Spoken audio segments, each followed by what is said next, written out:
ఇది ఒకరి జీవితంలో ఎంతో ప్రధానమైనదని చూపించడానికి, తెలియజేయడానికి.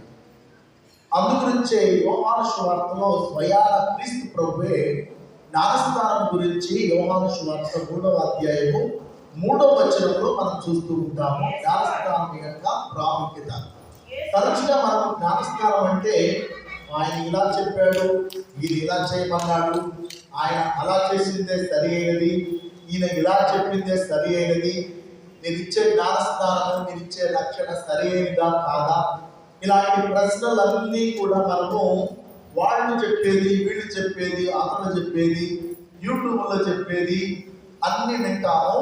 కానీ యేసు ప్రభు జ్ఞానస్నానం గురించి ఏం చెప్పాడో అది కేవలము యోహాను సువార్త 3వ అధ్యాయంలో చాలా స్పష్టంగా ఉంటుంది. అది మనం ఆలోచిస్తే చాలు. నికోదేము అన్నటువంటి ఒక పరిసయ్యుల అధిపతి ఒకడు ఉంటాడు. నికోదేము అన్నటువంటి ఆ మొదటి వచనం చదివినట్లయితే ఆ పరిసయ్యులలో యూదుల అధికారి యేసు ప్రభు యొక్క మాటలు విన్న తర్వాత అసలు యూదుడునై ఉండి ఈయన మాటలు, ఈయన చేష్టలు, ఈయన పద్ధతులు యూదులకు వ్యతిరేకంగా ఉన్నవి, ధర్మశాస్త్ర బోధనకు వ్యతిరేకంగా ఉన్నవి అని తెలిసి కూడా ఈ యూదులలో ఒక అధికారి అయినటువంటి నికోదేము అన్నటువంటి వ్యక్తి యేసు ప్రభు మాటలు విని ఈయనలో ఏదో ఒక యథార్థత ఉన్నది, ఈయనలో ఏదో ఒక సత్యం ఉన్నది, ఈయన ఏం మాట్లాడతాడు అనేది తెలుసుకోవడం కోసం యేసు ప్రభు వద్దకి చీకటిలో వస్తాడు, రాత్రి పూట వస్తాడు అన్నమాట. పగటి పూట వస్తే ఆయన అధికారి కదా, ఆయన వేరే వాళ్ళ దగ్గరికి వెళ్ళి ఏంటి మన దగ్గర ఇంత సత్యం ఉండి ఆయన దగ్గరికి వెళ్ళేదేంటి అని విమర్శిస్తారు కదా. అందు గురించి రాత్రి పూట ఎవరికి కనపడకుండా వచ్చి ఈ ప్రభు దగ్గరకు వచ్చి అడుగుతున్న మాట అన్నమాట. చదువు. అతనితో అంటున్నాడు. దాని ముందు వాక్యం చదవండి. ఆయన వచ్చి బోధకుడా, చూడండి ఈయనలో ఏమిటి అంటే సత్యం ఏదో కనపడుతుంది. ఎంతో మంది విమర్శించినా కానీ, ఎంతో మంది ఈయన తప్పు పెట్టినా కానీ, మరి ఈయనలో మాత్రం ఏదో యథార్థత అయితే ఉన్నది. ఈయన మాటలో ఎంతో ఒక నిష్ఠ ఉన్నది, ఒక విషయం ఉన్నది. అది ఏంటో తెలుసుకోవాలని రాత్రి పూట వచ్చాడు ఈ నికోదేము అన్నటువంటి వ్యక్తి. వచ్చి నువ్వు యథార్థంగా దేవుడి నుంచి వచ్చిన వాడిని నాకు అర్థమవుతుంది, కానీ ఏంటి అనేసి తెలుసుకోవడానికి వచ్చాడు ఈయన. అప్పుడు వచ్చి అంటున్నాడు, బోధకుడా నువ్వు దేవుడి నుంచి వచ్చావు అని చెప్తే డైరెక్ట్గా యేసు ప్రభు నేను వచ్చాను రాలేదు వీటి గురించి కాదు, ఆయన నూతన జన్మ గురించి మాట్లాడుతున్నాడు. చదువు 3వ వచనం. యేసు అందుకు అతనితో, చూడండి మనిషి ఈ లోకంలో తల్లి నిన్ను తండ్రి తల్లిదండ్రులు ఈ లోకానికి పరిచయం చేస్తారు. ఈ లోకంలో జన్మించేటట్టు మనందరినీ మన తల్లిదండ్రులు అన్నారు. మరి తిరిగి దేవుడు అక్కడి నుంచి ఇక్కడ పంపించిన తర్వాత తల్లిదండ్రులు నీకు ఈ విధంగా నిన్ను జన్మనిచ్చారు. మరి అటువంటి వ్యక్తివి నీవు మళ్ళీ ఆ దైవరాజ్యంలో ప్రవేశించాలి అంటే నువ్వు ఏదో చేయాలి అని చెప్పడానికి యేసు ప్రభు చెప్తున్నారు. ఒకడు నూతనంగా జన్మించినదే తప్ప దేవుని రాజ్యంలో ప్రవేశం లేదని. మరలా జన్మించాలి. మరలా జన్మిస్తేనే నీవు ఆ స్వర్గ రాజ్యంలోకి, ఆ దైవ రాజ్యంలోకి ప్రవేశిస్తావు అని యేసు ప్రభు చాలా స్పష్టంగా, కరాఖండిగా, ముక్కుసుట్టిగా వేరే మాటలు ఏమి లేకుండా ఒక్క మాటతో చెప్పేశాడు. నీవా దైవరాజ్యం అంటున్నావు, దేవుడికి సంబంధించిన వాడిని అంటున్నావు, నువ్వు అదే దైవరాజ్యంలో ప్రవేశించాలి అంటే నువ్వు చేయాల్సిందల్లా ఒకటే, మరొక జన్మ జన్మించాలి. అందు గురించి యేసు ప్రభు సైతము జ్ఞానస్నానం ఎందుకు పొందాడు అంటే పాపుల కోసము. అందు గురించి స్నాపకుడు యోహాను ఇస్తున్నటువంటి జ్ఞానస్నానం ఎటువంటిదంట?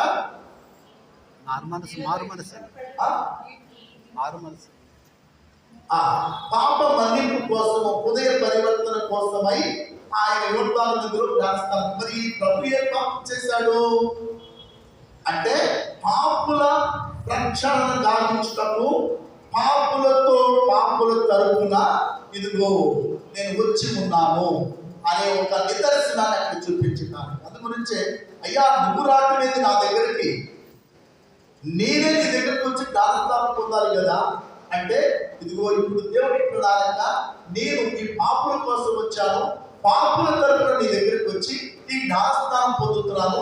ఒక ఆదర్శం ఇవ్వటానికి దైవరాజ్యంలో జన్మించాలి అంటే ఇదిగో ఈ యొక్క జ్ఞానస్నానం పొందాలి, ఈ నూతన జన్మ పొందాలి. అందు గురించే నేను వీళ్ళందరి తరపున వచ్చాను, జ్ఞానస్నానం పొంది ఈ పరలోక రాజ్యంలో నేను వెళ్ళినట్టే ఈ ప్రజలందరినీ కూడా నడిపించడానికి అది అక్కడ చూపిస్తున్నారు. అప్పుడు జ్ఞానస్నానం అంటే యేసు ప్రభు అక్కడ చెప్పాడు. నికోదేమునికి డౌట్ వచ్చింది, అరే మళ్ళీ జన్మించడం ఏమిటి, నేను ఇప్పుడు జన్మించాను నా తల్లి కడుపు నుంచి ఇంత వయసు వచ్చింది, నేను మరలా జన్మించడం ఏమిటి అని సందేహం వచ్చింది. ఆయన ఏమంటున్నాడు, అందుకు నికోదేముడు ఆ గుడైనటువంటి మనుషుడు మరలా ఎలా జన్మిస్తాడు, అతడు మళ్ళీ తన తల్లి గర్భమున జన్మించాలా, ఆ వృలో పర్యాయం ప్రవేశించి జన్మించాలా అంటున్నాడు. అప్పుడు ప్రభు అంటున్నాడు, ఇక్కడ మనకి జ్ఞానస్నానము అంటే యేసు ప్రభు మాటలతో జ్ఞానస్నానం అన్నటువంటి ఒక అర్థము చాలా స్పష్టంగా వివరించడం జరుగుతుంది. ఏమిటి అర్థము అంటే ఒకడు నీటి వలనను ఆత్మ వలనను జన్మించలే తప్ప దేవుని రాజ్యంలో ప్రవేశించరు. చూడండి యేసు ప్రభు చెప్పిన మాట ఇది. యోహాను సువార్త 3వ అధ్యాయం 5వ వచనము. ఈ వచనాలు ఏమిటి అంటే ఒకడు మరలా జన్మించాలి అంటే అతడు చేయవలసింది మరొకసారి తల్లి గర్భంలో జన్మించి, తల్లి గర్భములోను జన్మించింది మొదటి జన్మ ఈ లోకానికి, దైవములో దేవుడి రాజ్యంలో జన్మించాలి అంటే నువ్వు ఈ విధంగా కాదు జన్మించాల్సింది, నీటి వలనను ఆత్మ వలన. ఈ రెండు కూడా ముఖ్యమైనటువంటి అంశాలు. జ్ఞానస్నానానికి నువ్వు తీసుకున్న జ్ఞానస్నానము సరిగైందా, రక్షణ పొందేవా, నువ్వు మునిగావా, తేలేవా, ఇవి కాదు. యేసు ప్రభు చెప్పినటువంటి జ్ఞానస్నానంలో ఉన్నటువంటి అంశాలు ఏంటవి, ఒకడు నీటి వలనను ఆత్మ వలనను. ఈ రెండు ఉండాలి అండి. ఈ రెండు ఉంటేనే యేసు ప్రభు ప్రకారంగా జ్ఞానస్నానం. అందుగురించే స్నాపకుడు యోహాను జలాలందరూ గుర్చుతున్నాడు. ఓకే, యోర్దాను నదిలో ఉంచుకున్నప్పుడు యేసు ప్రభు దగ్గరకు వెళ్ళాలంటే అయ్యా నీవిస్తున్నటువంటి జ్ఞానస్నానమే సరిగైనది, నేను నీ చేత జ్ఞానస్నానం పొందవలసిన వాడిని, నువ్వు నా చేత కాదు అంటూ ఉన్నాడు. అంటే ఇదిగో యేసు ప్రభు ఇస్తున్నటువంటి జ్ఞానస్నానం ఏమిటి అంటే ఆ జ్ఞానస్నానానికి ఉండవలసింది రెండు ముఖ్యమైనటువంటి అంశాలు. ఒకడు నీటి వలనను ఆత్మ వలనను. నీరు దేనికి సూచికంగా ఉంది, నీ దేహానికి సూచికంగా ఉన్నది. అందు గురించే నీకు కథోలిక జ్ఞానస్నానంలో నీ శిరస్సు మీద నీరు వస్తూ ప్రోక్షణ చేస్తూ నేను నీకు పితా పుత్ర పవిత్రాత్మ నామమున జ్ఞానస్నానం ఇస్తున్నాను, నీ దేహాన్ని శుద్ధి చేస్తూ ఉన్నాను. ఇది నీ ఇంట్లో తీసుకునే స్థానం కాదు, ఇది జ్ఞానస్నానం. ఆత్మకి నింపుదల కోసము నీకు ఇస్తున్నటువంటి దేహ శుద్ధి. అందు గురించి ప్రభు అంటున్నాడు, పేతురు కాళ్ళు కడిగేటప్పుడు అయ్యా నేను కాళ్ళు కడిగితే నేను అర్హుడను కాదు, నీవు అర్హుడు కాకపోయినా నువ్వు కనుక నేను కాళ్ళు కడగడానికి నీకు అవకాశం నేను చేయకపోతే నువ్వు నాలో పాత్రం కాదంటే అయ్యా అదైతే నా కాళ్ళే పాత్రం కాదు, నా దేహాన్ని మొత్తం కడిగి రాదు అంటున్నాడు. శుద్ధి ఆత్మశుద్ధి పొందిన వాడికి ఇదిగో ఇలా చేస్తే చాలు. సూచికం, ప్రతి విషయము బైబిల్లో ఒక సూచికంగా నిలబడుతుంది. అందు గురించే మనము కథోలిక సాంప్రదాయ ప్రకారంగా జ్ఞానస్నానం అనేది మొదటిది నీరు, పాస్కా జలమును నీ యొక్క శిరముపై ప్రోక్షణ చేస్తూ నేను నీకు గురువు ఇస్తున్నది, నేను నీకు పితా పుత్ర పవిత్రాత్మ నామమున జ్ఞానస్నానం ఇస్తున్నాను. యేసు ప్రభు చెప్పాడు మనకి ఎక్కడ చూస్తున్నాము, ఏమని చూస్తామంటే మీరు వెళ్ళి సకల జాతి జనులకు పితా పుత్ర పవిత్రాత్మ జ్ఞానస్నానం వసుగుడు అని యేసు ప్రభు సెలవిస్తూ ఉన్నాడు. మనందరికీ తెలుసు. మత్తయి సువార్త 28:19-20 కనుక మీరు వెళ్ళి సకల జాతి జనులకి పితా పుత్ర పవిత్రాత్మ నామమున జ్ఞానస్నానం ఇవ్వండి యేసు ప్రభు శిష్యులను పంపిస్తున్నాడు. ఆజ్ఞ it's a commission. Yesu Prabhu commission ఇస్తున్నాడు. ఇది ఏమంటారంటే కమిషన్ అని చెప్తారు. యేసు ప్రభు శిష్యులకు ఇచ్చినటువంటి ఒక ఆజ్ఞ, మీరు చెయ్యండి, ఇది చెయ్యాలి అని ఒక కమిషన్ జారీ చేస్తున్నాడు. అంటే నీవు ఈ యొక్క జ్ఞానస్నానములో నీరును ఆత్మ రెండు కలిగి ఉండటమే అని సూచిస్తుంది. అది గురించి మొదట నీరుని నీ యొక్క శిరముపై ప్రోక్షణ చేయడం. చాలా మంది బాప్టిజం అంటే the very word, root word అంటే ఎటిమాలజీ, దాని యొక్క మూల అర్థం ఏంటంటే ముంచట్లేదు కదా మీరు అంటున్నారు, ముంచట్లేదు కదా అంటున్నారు. ఇమర్షన్ అంటే దేవుడు ప్రభు చెప్పింది ఏమిటంటే నీరుని వినియోగించబడుతుంది, కానీ ప్రతిసారి మీకు క్వాంటిటీ ఆఫ్ వాటర్ అంటే ఎంత పరిమాణపు వాటర్లో మునిగామన్నది ఇక్కడ ప్రామాణికము కాదండి, ప్రామాణికము కాదు. అది గురించే మనకి బైబిల్ రిఫరెన్స్ ఇవ్వడానికి చాలా విషయాలు ఉన్నవి. అపోస్తలుల కార్యాలలో 16-15 ఒక లిదియా అన్నటువంటి ఆవిడకి తన గృహంలోనే అక్కడ ఇవ్వడం జరుగుతుంది. అపోస్తలుల కార్యాలు 16:33 కూడా జైలు అధికారికి కూడా జ్ఞానస్నానం ఇస్తున్నట్టు చూస్తున్నాము. మరి ఇంకా చూసినట్లయితే మనకు అపోస్తలుల కార్యాలలో ఎవరు మన యొక్క పునీత పేతురు గారు అపోస్తలుల కార్యాలు 2:47 చూసినట్లయితే అక్కడ 3,000 మందికి జ్ఞానస్నానం ఇచ్చినట్టు చూస్తూ ఉన్నాం. ఇవన్నీ మీరు చాలాసార్లు వినుంటారు. అందు గురించి ఈ విషయాన్ని అలా తొందరగా చెప్పడానికి ప్రయత్నం చేస్తాం. 3,000 మందిని తీసుకెళ్లి నదులు నింపినట్టు ముంచినట్టు ఏమీ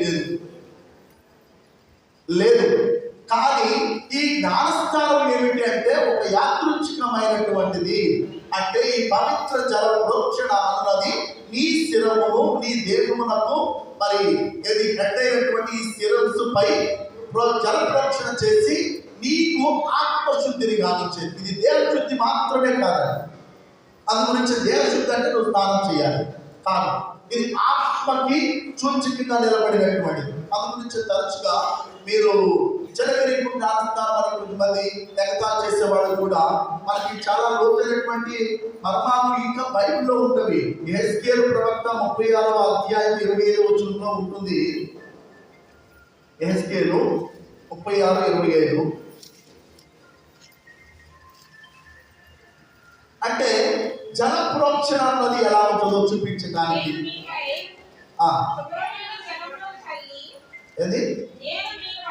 నేను మీపై శుభ్రమైన జలములను చల్లి మీ విగ్రహముల నుండి మీ మాలిన్యము నుండి మేము శుద్ధి చేసేదను. చూడండి, ఇక్కడ నీరు చల్లటం అన్నది అది ఒక యాదృచ్ఛిక, ఒక ఏంటి ఒక సింబల్. అంతేగాని నీటితో నేను శుభ్రం చేసి స్నానం చేయమని కాదు దాని అర్థం ఇక్కడ. అందు గురించే ఈ యొక్క యెహెజ్కేలు ప్రవక్త ముందుగానే ప్రవచనం చేస్తున్నాడు. ఏమిటి రానున్న రోజుల్లో నీకు ఇచ్చేటువంటి ఒక హృదయ పరివర్తన మార్పు ఎలా ఉంటుంది, ఆత్మ నీకు ఎలా వస్తుంది అంటే ఇది నీటిలో నిన్ను ముంచుతారని కాదు. ఏమనుంది ఇక్కడ, ఏమనుంది, నేను మీపై శుభ్రమైన జలములను చల్లి. చల్లటం అన్నది ఎవరు చెప్తారు? యెహెజ్కేలు ప్రవక్త. ఇందుకు ఉన్నటువంటి ఇవిడి ఉన్నటువంటి జ్ఞానస్నానపు పరమార్థపు మాటలు ఇక్కడ మీరు చూస్తారు. చదవండి. మీ విగ్రహముల నుండి మేము మాలిన్యము నుండి శుద్ధి చేయుదును, మీకు నూతన హృదయం ఇచ్చేదను. అందు గురించి చూశారు మన యొక్క జ్ఞానస్నానంలో ఏముంటుంది, ఒక తెల్ల వస్త్రాన్ని ఇస్తారు. తెల్ల వస్త్రము మీరు జ్ఞానస్నానానికి వచ్చేటప్పుడు తెల్ల వస్త్రం తీసుకురామంటారు. కొంతమంది తీసుకురా ఆ తెలుపు వస్త్రాన్ని తన చేతిలో ఉంచి ఆ బిడ్డ మీద ఉంచి ఏమిటి? నూతన సృష్టివై జీవించుము. నీవు నూతన సృష్టివై, ఇక్కడేముంది? నూతన హృదయమును దయచేయుదును, నూతన ఆత్మను మీలో ఉంచెదను, మీ నుండి రాతి గుండెలు తొలగించి మాంసపు గుండెలు దయచేయుదును, నా ఆత్మ మీలో ఉంచి మీరు నా చట్టములను అనుసరించినట్లును నా విధులను పాటించినట్లును చేయుదును. చూడండి, జ్ఞానస్థానపు యొక్క వాగ్దానాలు ఏమిటి అంటే, చూడండి, మనం నూతన నిబంధన యేసు ప్రభు మత్తయి సువార్త ఈరోజు జ్ఞానస్థానం 3వ అధ్యాయంలో యేసు ప్రభు ఎప్పుడైతే యోర్దాను నదిలో స్నాపకుడు యోహాను వద్దకు వెళ్ళి జ్ఞానస్థానం పొందారో, పొందిన వెంటనే ఆకాశము తెరవబడి, ఆ వాక్యం చదవండి. ఆకాశం నుండి దాని ముందు వచ్చి చదవండి.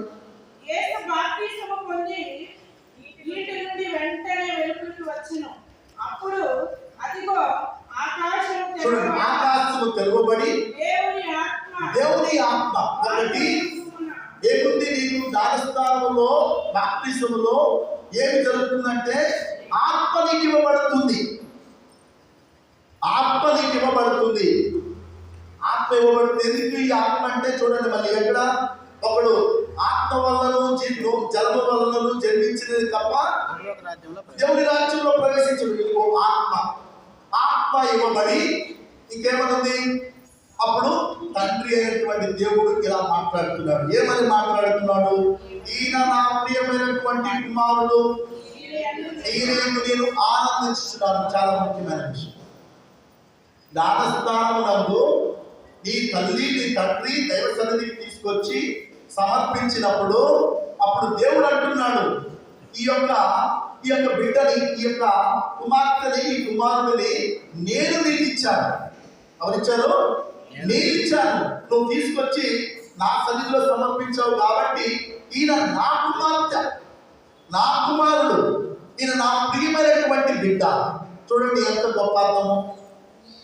అక్కడే నీకు దేవుని యొక్క బిడ్డగా చేయబడుతుంది. అందు గురించే మన యొక్క కథోలిక జ్ఞానస్థానంలో ఉన్నటువంటి ముఖ్యమైన అంశములు ఏంటంటే, స్వయాన దేవుడే స్వయాన మరి లోక దైవ సృష్టికర్త అయినటువంటి దేవుడు ఏమంటున్నాడు? ఈయన నా ప్రియ కుమారుడు అనే చెప్పే గొప్ప వాగ్దానం ఒకటి. రెండోది, పవిత్రాత్మ నీకు ఇవ్వబడుతుంది. 2. మూడోది, ఈ సంఘములో ఒక అధికారమైనటువంటి సభ్యత్వము నీకు ఇవ్వబడుతుంది. చూసారా? ఇప్పటి వరకు నువ్వు పుట్టిన తర్వాత నీ బిడ్డని 2-3 సార్లు గుడికి తీసుకొచ్చి ఇక్కడ పెట్టి ప్రేయర్ చేసుకుని ఉండొచ్చు. కానీ జ్ఞానస్థానంలో వచ్చిన అది ఆ యొక్క భారం వద్ద నేను ఉంచి తల్లిదండ్రులు, నా తల్లిదండ్రులు అందరూ కూడా గురించి సాంప్రదాయకమైనటువంటి జ్ఞానస్థానము ఊరికి ఇక్కడ తీసుకొచ్చి తక్కువని నీళ్ళు పోసి పంపించరు. ఏమనుకుంటుంది? అసలు యాక్చువల్గా అయితే దివ్య బలి పూజలోనే జ్ఞానస్థానం ఇవ్వని చెప్తారు. కానీ మరి అవసరాల రీత్యా, మనకున్న సమయం రీత్యా ఆ సమయం కేటాయించుకోవడం. అందు గురించే జ్ఞానస్థానం అనేది ఆ తల్లిదండ్రులు బిడ్డలు తీసుకొని, నా తల్లిదండ్రులు బంధువులు అందరూ కూడా దేవాలయం వెలుపు అక్కడ ఉండి అడుగుతున్నారు. ఇక్కడ గురువు లోపల అడుగుతున్నాడు, ఏమని? నీ బిడ్డకు ఏమి కావాలని కోరుకుంటున్నావు? అప్పుడు తల్లిదండ్రులు సమాధానం ఇస్తారు, ఆ బిడ్డకు జ్ఞానస్థానం ఇవ్వమని, రక్షణ ఇవ్వమని, జీవముని ఇవ్వమని అని మేము కోరుతున్నాము అని అన్నప్పుడు, అందు గురించి సరే నువ్వు కోరుతున్నావు కాబట్టి ఈ బిడ్డ క్రీస్తుకు చెందిన బిడ్డ అనేసి తన నుదుటి మీద తెలుగు గుర్తేసి నా తల్లిదండ్రులు కూడా ఆ బిడ్డను లోపలికి తీసుకురా. ఆ రోజే ఈ బిడ్డ ఈ సంఘంలో ఈ సభ్యత్వాన్ని పొందుతుంది. అక్కడ తన విశ్వాస ప్రయాణం అక్కడ ప్రారంభించి ఇదిగో సంఘ సభ్యులుగా ఇలా కూర్చుంటారు. ఇక్కడ నుంచి ఎక్కడికి ప్రయాణం చేయాలి? ఇక్కడ నుంచి నీ ప్రయాణం ఇదిగో క్రీస్తులోకి నీ ప్రయాణం కావాలి. మన ప్రయాణం అక్కడ కూర్చుంటాం. అక్కడి నుంచి ఇక్కడికి వచ్చామంటే హార్ట్ బాయ్స్ అవుతారు, ఇక్కడికి వచ్చారంటే గురువులు అవుతారు. ఇక్కడ నుంచి దేవుడిలో మమ్మకి కావాల్సిన సభ్యులమి. అందు గురించే నీవు జ్ఞానస్థానంలో పొందేది ఏమిటి అంటే, స్వయాన దేవుడు ఈవిడ నా ప్రియ కుమార్తె, ఈయన నా ప్రియమైన కుమారుడు, ఈయన నా యొక్క నేను ఈయన ఆనందించుచున్నాను. ఎందు గురించి అంటే నా బిడ్డ కాబట్టి అనేసి ధృవీకరించడము తండ్రి దేవుడు తర్వాత పవిత్రాత్మ ఆత్మ ఇవ్వబడుతుంది. మూడోది ఈ సంఘములో సభ్యత్వం ఇవ్వబడుతుంది. Praise the lord, praise the lord. ఇది మన యొక్క జ్ఞానస్థానం. ఇప్పుడు ఈ విషయం జరుగుతూ మనకున్నటువంటి అపోహలు ఏంటి అంటే, చాలా మంది ఆ ఫాదర్ చిన్న పిల్లలు కదా, చాలా మందికి 10 సంవత్సరాలు వచ్చింది, 5 సంవత్సరాలు వచ్చింది, 7 సంవత్సరాలు, 3 సంవత్సరాలు వచ్చింది, అది మీ పిల్లలకి జ్ఞానస్థానం ఇప్పించలేదు, జ్ఞానస్థానం ఇప్పించలేదు. ఏంటమ్మా పిల్లలకి జ్ఞానస్థానం ఇప్పించలేదు అంటే, అది పెద్దోళ్ళు అవ్వాలి, జ్ఞానం రావాలి, అప్పుడే మేము జ్ఞానస్థానం ఇప్పించాలనుకున్నాము. ఇది ఎవరు చెప్పారు? ఎవరో చెప్పారు. బైబిల్ ఏమని చెప్తుంది? బైబిల్ ఏమని చెప్తుంది? బైబిల్ పసిపిల్లలకు జ్ఞానస్థానం ఇవ్వద్దని ఎక్కడైనా ఒక్క రిఫరెన్స్ అయినా తీయగలుగుతామా? లేదు. ముందేమో అడగండి ఎవరైనా. పసిబిడ్డలకి జ్ఞానస్థానం ఇవ్వమని ఎవరన్నా చెప్పారా? చెప్పారు. ఎక్కడుంది? బైబిల్లోనే ఉంది. అపోస్తలుల కార్యాలు 2వ అధ్యాయము 28, 38, 39 వచనాలు. ఇది కంఠస్థం చేయండి తల్లులారా. ఎందు గురించి అంటే, మిమ్మల్ని ఎవరైనా ప్రశ్న వేసినప్పుడు పిల్లలకి ఎందుకు జ్ఞానస్థానం ఇస్తున్నారు? వాళ్ళకి ఇంకా వయసు రాలేదు, జ్ఞానం రావాలి. జ్ఞానం వచ్చిన తర్వాతే తల్లిని నేను బిడ్డకి ఆహారం వేస్తాను అడిగితేనే ఇస్తాను, అది ఏదైనా అంటుదా? అనదు కదా. మీరు ఉన్నారు, బిడ్డ ఏడుపును బట్టి ఈ బిడ్డకి ఆకలిస్తుందని చెప్తావు, బిడ్డ ఏడ్చే దాన్ని బట్టి ఇంకొక రోజు బిడ్డకి నిద్ర వస్తుందని చెప్తావు, ఇంకో రోజు బిడ్డకి సరిగ్గా నిద్ర లేదు అది గురించి ఏడుస్తుందని చెప్పగలుగుతావు. దాని అర్థం ఏమిటి అంటే, బిడ్డ వచ్చి నోరు తెరిచి అడిగేదాకా నేను ఏమి ఇవ్వను, జ్ఞానం వచ్చి ఇచ్చేదాకా అడిగేదాకా నేను ఏమి ఇవ్వనన్నటువంటి తల్లి జ్ఞానవంతురాలేనా? ఈ బిడ్డకు ఆత్మ ఉన్నదన్న విషయాన్ని మర్చిపోయిన తల్లులు ఆ బిడ్డల యొక్క వారి ఆత్మ ఎదుగుదల గురించి ఆలోచించరు. అందు గురించే మనలో చాలా మంది కథోలిక తల్లిదండ్రులు కూడా బిడ్డలు ఎదగాలండి, ఎదిగితేనే అప్పుడు ఇవ్వాలండి అంటున్నారు. అందు గురించే మనకి ప్రీత పేతురు గారు ఎప్పుడో చెప్పాడు. ఏమని చెప్పాడు? నీ బిడ్డ చిన్నప్పుడే జ్ఞానస్థానం ఇప్పించు. యేసుప్రభు పేతురును రాయిని, ఈ రాయి మీద సంఘాన్ని నిర్మిస్తాను, ఈ లోక శక్తులు ఏమీ కూడా కూలద్రోయలేవు అని చెప్పినటువంటి ప్రీత పేతురు గారు ఇదిగో జ్ఞానస్థానం గురించి చెప్తున్నాడు. ఏమని చెప్తున్నాడు?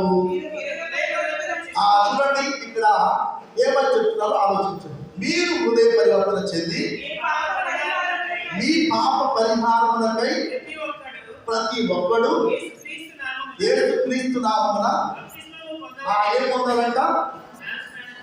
జ్ఞానస్థానం పొందాలి. ప్రతి ఒక్కడు, తారతమ్యాలు లేవు.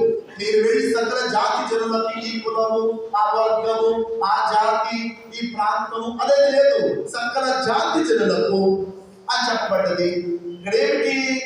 ఇక్కడ చెప్పేటువంటి మాట, మీరు అందరూ కూడా హృదయ పరివర్తన చెంది మీ పాప పరిహారములకై ప్రతి ఒక్కరు యేసుక్రీస్తు నామములో, ఎవరి నామములో? యేసుక్రీస్తు నామములో బాప్తిసము పొందవలెను. చూడండి, దేవుడి వరమును పవిత్రాత్మ, అందు గురించి దేవుడి బిడ్డలు చేయాలి. పవిత్రాత్మ వాళ్ళకి ఇవ్వబడుతుంది. చదవండి. ఈ వాగ్దానం ఎవరికి చెల్లిందో చూడండి. ఇక్కడ ఉంటుంది. పిల్లలకి జ్ఞానస్థానం ఇవ్వాలో లేదో తల్లులారా, తండ్రులారా మీరందరూ ఆలోచించండి. వాళ్ళు చెప్పారు, వీళ్ళు చెప్పారు అన్నది కాదు. ఇక్కడ ఉన్నటువంటి ఒక నగ్న సత్యము, బైబిల్ వాక్యము, ప్రీత పేతురు గారు ఈ మూలస్తంభము, ఈ యొక్క విశ్వ తిరుసభకు మూలస్తంభమైనటువంటి పేతురు గారు పిల్లలకి వచ్చో ఇవ్వకూడదో ఆయన ధృవీకరించాడు. ఈ పాస్టర్ గారు కాదు, ఈ ఫాదర్ గారు కాదు, అమ్మ గారు కాదు. ఏమని చెప్పారు చూడండి. ఈ వాగ్దానము మీకును, ఎవరికి? చాలా ఇది మనకి. మీ పిల్లలకి ఇవ్వని ఉందా లేదా? ఇవ్వాలా వద్దా? మరి ఇటువంటి కొంతమంది తల్లులు ఉన్నారు, తండ్రులు ఉన్నారు. మీ బిడ్డలకి ఇంకా జ్ఞానం రావాలంటే ఎప్పుడు వచ్చింది ఆ జ్ఞానం అంటే, పునీత పేతురు గారు ఈ తిరుసభకి మూల పురుషుడు. ఒక మరి ఈ స్థాపానికి మరి ఒక యేసు ప్రభు ఎన్నిక చేసినటువంటి వ్యక్తి చెప్తున్నటువంటి మాట కదా ఇది.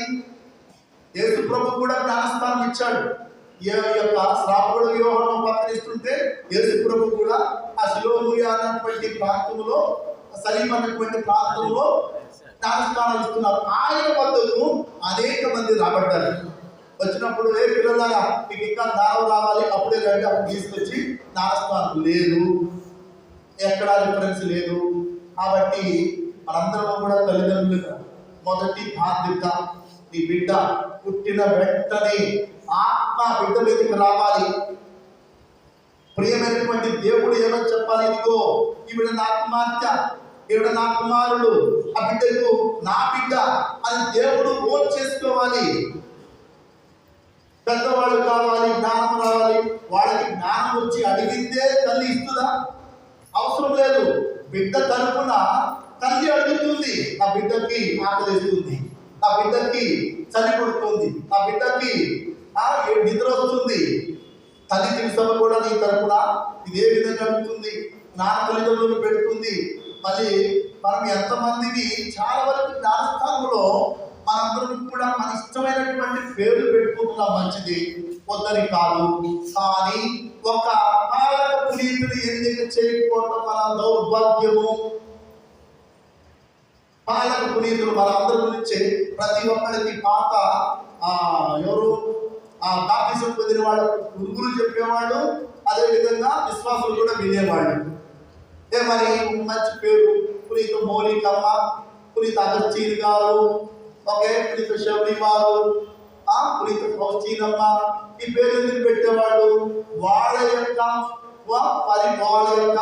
ఏంటి మధ్యవర్తకు ప్రార్థనలు బిడ్డలకు ఉండాలని, వాళ్ళ కాపుదల, వాళ్ళ శిష్యులుగా బిడ్డలను కాపాడాలని దేవుడు ఈ బిడ్డ పుట్టినటువంటి బిడ్డలు ఇదిగో నా కుమారుడు నా కుమార్తె అనక ముందే మనందరం చేసేది ఏమిటో తెలుసా? ఏం చేస్తాం? మీరందరూ ఏం చేస్తాం చెప్పండి. చాలా వరకు మీ ఇళ్ళకి పిల్లలు పుట్టిన వెంటనే బెస్సిక్ రమ్మని వచ్చిన వెంటనే ఆ బిడ్డ దేవుడు ఇదిగో నా ప్రియమైన కుమార్తె అని జ్ఞాపకాలు ఇవ్వకముందే మనందరం కూడా తాయితులు కట్టేశారు, అంతరాలు కట్టేశారు.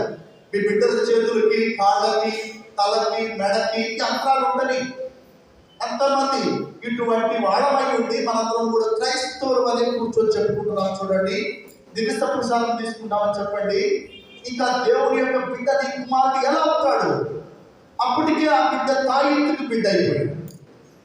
ఆ సాయికాలు ఇచ్చినటువంటి వాడికి ఆయనకి బిడ్డ అయిపోయాడు, మనకు కాదు, దేవునికి బిడ్డ కాలేదు. ఎందు గురించి అంటే నీవు నీ బిడ్డకు జ్ఞానస్థానం ఇప్పించాలన్నటువంటి ఆలోచన కంటే ముందుగా దేవుడు ఇదిగో ఈ నా కుమారుడు, ఈ నా కుమార్తె అని చెప్పక ముందే మీరు తాయిత్తు కట్టి, మంత్రము కట్టి, అంతరము కట్టి వాళ్ళ బిడ్డలు వేసేశారు. అంటే దేవుని శక్తి కంటే ఈ యొక్క తండ్రి దేవుని యొక్క ఆత్మ కంటే కూడా నీ బిడ్డలు ఎవరికి అప్పగించినట్టు అయిపోయినట్టు. ఇంకా మనం వచ్చి మా బిడ్డలు ఇలా ఉన్నారు, మా బిడ్డలు అలా ఉన్నారు. దయచేసి గుర్తుపెట్టుకుందాం, ఈరోజు జ్ఞానస్థానం అంటే స్వయాన తండ్రి దేవుడు మనతో చెప్తున్నాడు, మన బిడ్డలతో చెప్తున్నాడు, ఈ బిడ్డ నా బిడ్డ, నా కుమార్తె, నా ప్రియమైనటువంటి కుమార్తె, నా ప్రియమైనటువంటి కుమారుడు అని దేవుడు చెప్పాలా, లేకపోతే ఆ పాయికి ఇచ్చినోడు చెప్పాలా? అంటే మన బిడ్డలని తీసుకొచ్చి దైవ సన్నిధిలో ఉంచుతున్నామా, లేకపోతే ఆ పాయికి కట్టినోడికి బిడ్డలు చేస్తున్నామా? చేసేది ఇదే. మనందరికీ కూడా అందు గురించే చిన్నపిల్లలకి ఎందుకు ఆ చిన్నప్పుడే అందు గురించి మన తత్వాల జ్ఞానస్థానంలో ఉంటుంది ఏమిటంటే దుష్ట శక్తులను పారదూరు ప్రార్థన ఉంటుంది. ఓకే, ఒక లైట్ తీసుకొని ఒక క్యాండిల్ పాస్టర్ క్యాండిల్ చెలిగించి ఇదిగో తల్లిదండ్రులారా, నా తల్లిదండ్రులారా, ఈ బిడ్డకు వెలుగు రండి ముందుకు వచ్చి ఆ జ్ఞాన తల్లిదండ్రుల చేతుల మీదుగా, ఆ తల్లిదండ్రుల చేతుల మీదుగా బిడ్డను ఇలా కొవ్వొత్తిని వెలిగించి ఇదిగో మీరు వెలుగుకు చెందినవారు, చీకటికి చెందినవారు కాదు. ఆ వెలుగు నీ బిడ్డకు రాకముందే ఈ తాయికు చీకటిని నీ బిడ్డలో ప్రవేశింపజేశాము. ఇంకా ఇంతమంది మనం ఉన్న వాళ్ళని, మన కుటుంబాలలో ఇక్కడ ఉన్నటువంటి వాళ్ళు 2 సంవత్సరాలు వచ్చి సంవత్సరం నిండిన తర్వాత కూడా బిడ్డలకి జ్ఞానస్థానం ఇవ్వనటువంటి తల్లిదండ్రులు ఇక్కడ ఉన్నారు. ఆశ్చర్యపోవాల్సి ఉంటుంది. అది మనము కూడా క్రైస్తవులం అని చెప్తున్నాము, కథోలికులం అని చెప్తున్నాము. అందు గురించే దేవుని యొక్క అనుగ్రహాలు మన జీవితంలో మన బిడ్డల మీద ఉండటం లేదేమో, అది కూడా ఒక బలమైన కారణం కావచ్చు. ప్రియమైన ఆత్మ పరిశీలన చేసుకోవాలి. చూడండి, ఆత్మ నడిపింపు ఉన్నవాడు ఎలా ఉంటాడు, ఆత్మ నడిపింపు లేని వాడు ఎలా ఉంటాడు. దావీదు మీ అందరికీ తెలుసు. ఓకే, మీరు ఆత్మ గురించి చెప్పారు కదా, ఆత్మ ఉండాలి. నీరు నీ మీద ఆ గురువు పోసి ఏమంటున్నాడు, పితా పుత్ర పవిత్ర ఆత్మనామములు జ్ఞాపకాలు ఇస్తున్నాడని చెప్తున్నాడు. ఆత్మ ఎక్కడ ఉందని తరచుగా మీకు చెప్పాను. ఆ సాముయేలు మొదటి గ్రంథము 16వ అధ్యాయం 13 వచ్చినాము. సాముయేలు మొదటి గ్రంథము 16వ అధ్యాయం 13 వచ్చిన సాముయేలు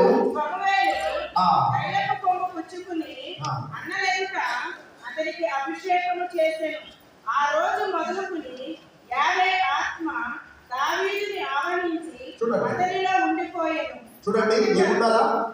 ఆత్మ ఉండాలి. ప్రభు చెప్పినటువంటి జ్ఞానస్థానంలో ఉండవలసినటువంటి 2 మెయిన్ ఎలిమెంట్స్ ఏంటండి? ఒకటి నీరు, రెండోది ఆత్మ. ఆత్మ ఏమి ఇవ్వబడుతుంది నీకు జ్ఞానస్థానంలో, కథోలిక జ్ఞానస్థానంలో అంటే తైలాభిషేకము. ఏంటది? తైలాభిషేకము. తైలము నీ యొక్క శిరస్సు మీద ఉంచి ఇలా పితా పుత్ర పవిత్రాత్మ క్రీస్తుకు చెందిన వాడు ఈ బిడ్డ అని చెప్తూ ఉంది. క్రిస్మా తైలము నీకు అభ్యంతరం చేస్తూ ఉన్నాను. మన పాత నిబంధన గ్రంథం నుంచి కూడా తైలము ఆత్మకు చుంచికంగా నిలబడుతుంది. ఆత్మకు చుంచికంగా తైలం నిలబడుతుంది.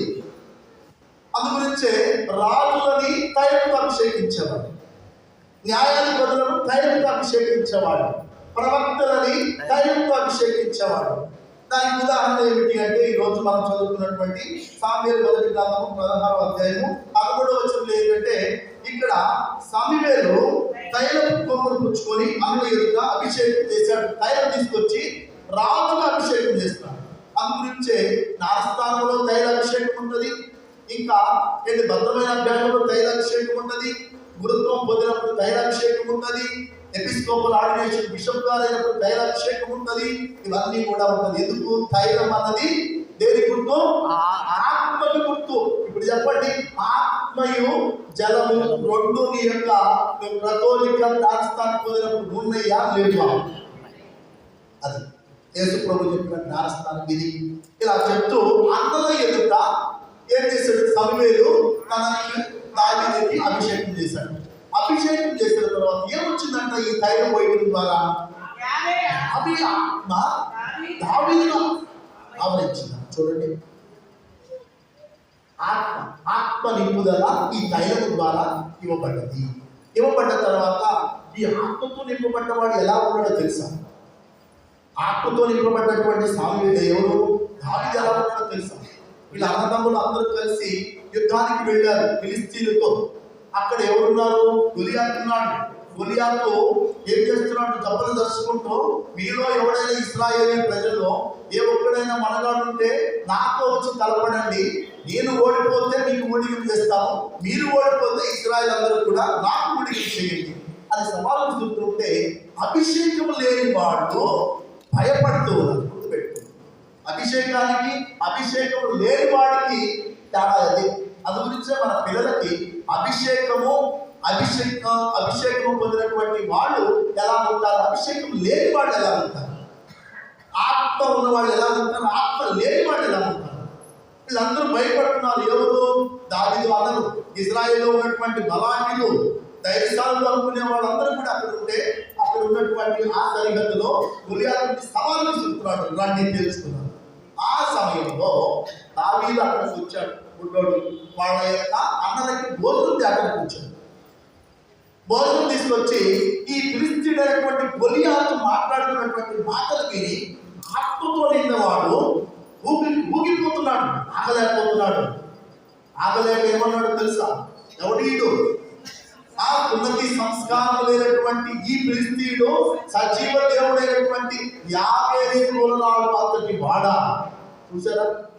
ఆయన ఎక్కడ, ఈయన ఎక్కడ అంటున్నాడు. అన్న తర్వాత ఏమంటున్నాడు? అందరూ భయపడుతున్నారు. ఒరే బాబు, నువ్వు నోరు మూసుకొని కూర్చో, నీ అందమైనందుకు వాడు ఆ మాట విన్నాడు అంటే మిమ్మల్ని కాదు, గుడ్డోడు నిన్ను కొట్టడు, మమ్మల్ని కొడతారా బాబు, నువ్వు నోరు మూసుకొని ఉండని వాయిస్తున్నారు. ఇదే సంభాషణ ఉండేది. అప్పుడు దావీదు అంటున్నాడు, లేదు లేదు, ఆత్మతో నింపబడ్డ వాడు ఒక చెడుని చూసి ఆగలేడు, మంచి కార్యం చేయకుండా ఉండలేడు. అందు గురించే ఎవరు ఆత్మతో నింపబడినటువంటి స్నాపకుడు పవిత్రాత్మ గర్భములోనే, ఆవిడ ఎలిజబెత్తమ్మ గర్భంలోనే నేనేం చేశాడు, కత్తులు వేశాడు. ఆత్మతో నింపబడిన వాడు బయటకు వచ్చడం లేదు, ఇక మాట్లాడటం ప్రారంభించాడు.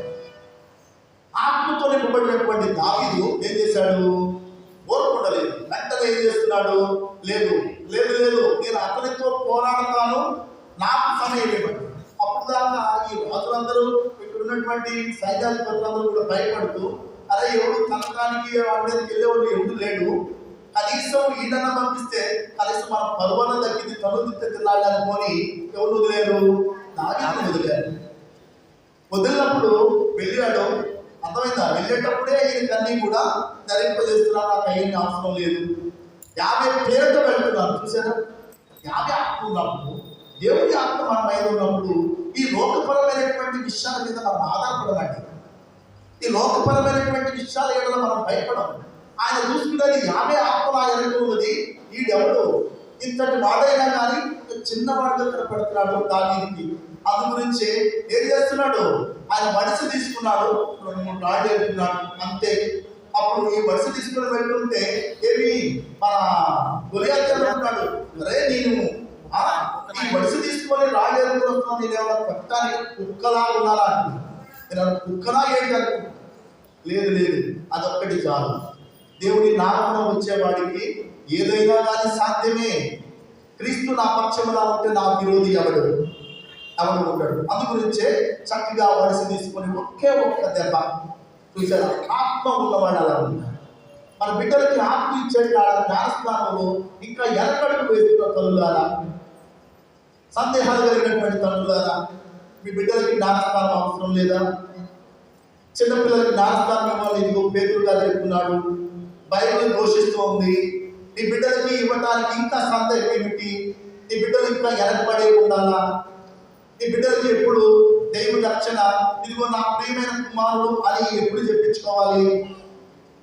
నువ్వు ఆల్రెడీ నీ బిడ్డలు తీసుకెళ్ళి తాయికి కట్టించావు కదా, ఏ జ్ఞానం లేకుండానే. అంటే నువ్వు దేవుడి బిడ్డ కంటే కూడా సాతానికి బిడ్డ వశం చేస్తున్నావు కదా, గుర్తుపెట్టుకున్నావు. ఈరోజు మనము జ్ఞానస్థానం అంటే వీటి గురించి ధ్యానం చేయాలి. కాబట్టి మరొకసారి ఈ వచనాలు ఒకసారి మీరు చదువుకోండి. ఈరోజు పిల్లల జ్ఞానస్థానం గురించి చాలా మందికి సందేహాలు ఉన్నవాళ్ళు ఏమి గుర్తుపెట్టుకోవాలి? ఈరోజు వాక్యము అపోస్తల కార్యాలు 2వ అధ్యాయము, అందరూ చెప్పండి. అపోస్తల కార్యాలు 2వ అధ్యాయము 38, 39 ఈ 2 వచనాల్లో మీకు సమాధానం ఉంటుంది. కాబట్టి ప్రభు జ్ఞానస్థానం, ఈయన నా ప్రియమైనటువంటి కుమార్తె, నా కుమారుడు అని గుర్తుపెట్టుకొని ప్రార్థన చేసుకున్నాం. పితా పుత్ర పవిత్రాత్మ నామమున